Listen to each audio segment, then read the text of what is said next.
UP के हाथरस में gangrape और दरिंदगी के मामले को लेकर देश का गुस्सा शांत भी नहीं हुआ कि यूपी के ही बलरामपुर में एक दलित युवती के साथ फिर वैसी ही दरिंदगी की घटना सामने आई है। पीड़िता की मां ने बताया कि उनकी बेटी की कमर और पैर तोड़ दिए गए, वो खड़ी भी नहीं हो पा रही थी और कुछ बोल भी नहीं पा रही थी। इस पूरे मामले में बलरामपुर पुलिस ने ट्विटर पर एक वीडियो साझा करके बताया कि जनपद बलरामपुर के थाना गैसली में एक तहरीर प्राप्त हुई है जिसमें एक 22 वर्ष की लड़की है जिसके परिजनों ने ये बताया कि वो लड़की एक प्राइवेट फर्म में काम करती है और कल वो जब फर्म में काम करने गई उसके बाद काफ़ी देर तक शाम को वापस नहीं आई। तो परिजनों को चिंता हुई, उन्होंने फ़ोन से संपर्क करने की कोशिश की लेकिन लड़की से संपर्क नहीं हो पाया। लेकिन थोड़ी देर बाद वो लड़की एक रिक्शे पर आई तो उसकी लड़की के हाथ में जो ग्लूकोज चढ़ाने वाला वीगो होता था वो लगा हुआ था और लड़की की हालत काफ़ी ख़राब लग रही थी। तो उनके परिजनों ने लड़की को तुरंत हॉस्पिटल के लिए ले गए लेकिन रास्ते में ही लड़की की मृत्यु हो गई। लेकिन फर्ज कीजिए अगर यही घटना हिंदुस्तान के अलावा दुनिया के दूसरे देशों में हुई होती तो क्या सज़ा होती? इसका जवाब जानकर शायद ही कोई ऐसी हरकत करने के बारे में सोचे।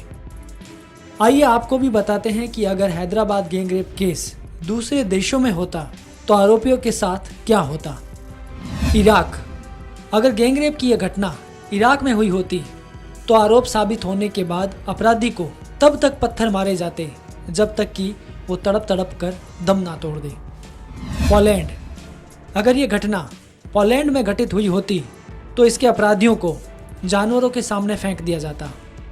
हालांकि अब रेप के दोषी को हार्मोन के इंजेक्शन देकर यातनाएं दी जाती है ताकि उन्हें देखकर कोई और ऐसी हिमाकत ना करे। इंडोनेशिया, इंडोनेशिया में बलात्कार करने वालों को नपुंसक बनाने के साथ उनमें महिलाओं के हार्मोन्स भी डाल दिए जाते हैं। सऊदी अरब, सऊदी अरब में इस्लामिक कानून शरिया को मान्यता दी गई है।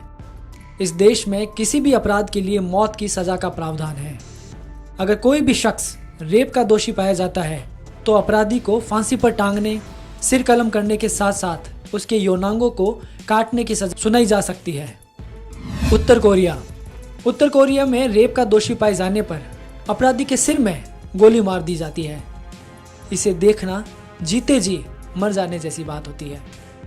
संयुक्त अरब अमीरात, संयुक्त अरब अमीरात में दोषियों को महज 7 दिनों के अंदर फांसी की सज़ा दी जाती है। चीन, चीन में भी इस गुनाह के लिए सिर्फ और सिर्फ मौत का प्रावधान है।